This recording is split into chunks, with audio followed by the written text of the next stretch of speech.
وعلیکم السلام ورحمۃ اللہ وبرکاتہ۔ اللہ رب العالمین ہم سب کو دین توحید صراط مستقیم پر استقامت عطا فرمائے۔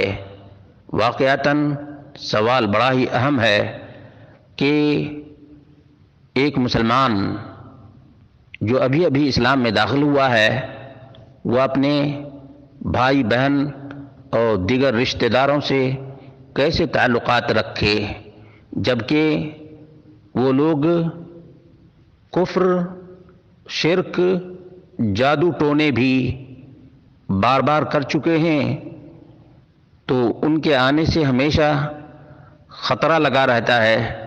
تو ایسی صورت میں کیا کرنا چاہیے؟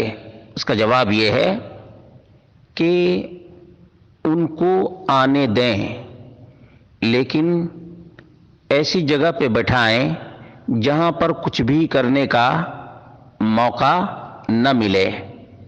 یہ احتیاط برتنا لازم اور ضروری ہے۔ دوسری بات یہ ہے کہ اللہ رب العالمین نے دین اسلام کی سمجھ عطا فرمائی ہے اور ہندو دھرم پہلے سے معلوم ہے، اس لیے دعوت کا کام کرنا ایسے میں بالکل آسان ہے۔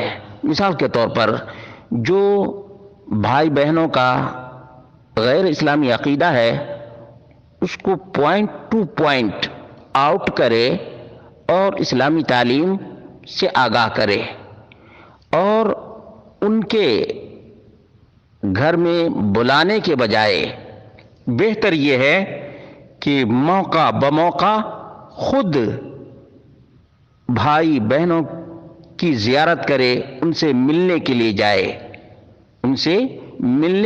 جائے، اور جب بھی ملنے کے لیے جائے تو دعا، اذکار اور آیت الکرسی پڑھ کر جائے، کیونکہ جب بار بار جادو کیا گیا ہے تو ایسا خدشہ موجود ہے، اس لیے یہ سب صبح و شام کے اذکار، آیت الکرسی پڑھ کر ہی ملنے کے لیے جائیں، تو انشاءاللہ العزیز شر سے بھی محفوظ رہیں گے، قطع تعلق بھی نہیں ہوگا اور دعوت بھی ہو جائے گی۔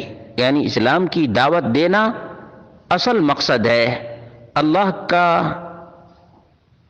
اللہ کی رضا اور اللہ کی خوشنودی کا حصول ہے، اس لیے خود جانا زیادہ مناسب ہے بنسبت ان لوگوں کے گھر میں آنے کے۔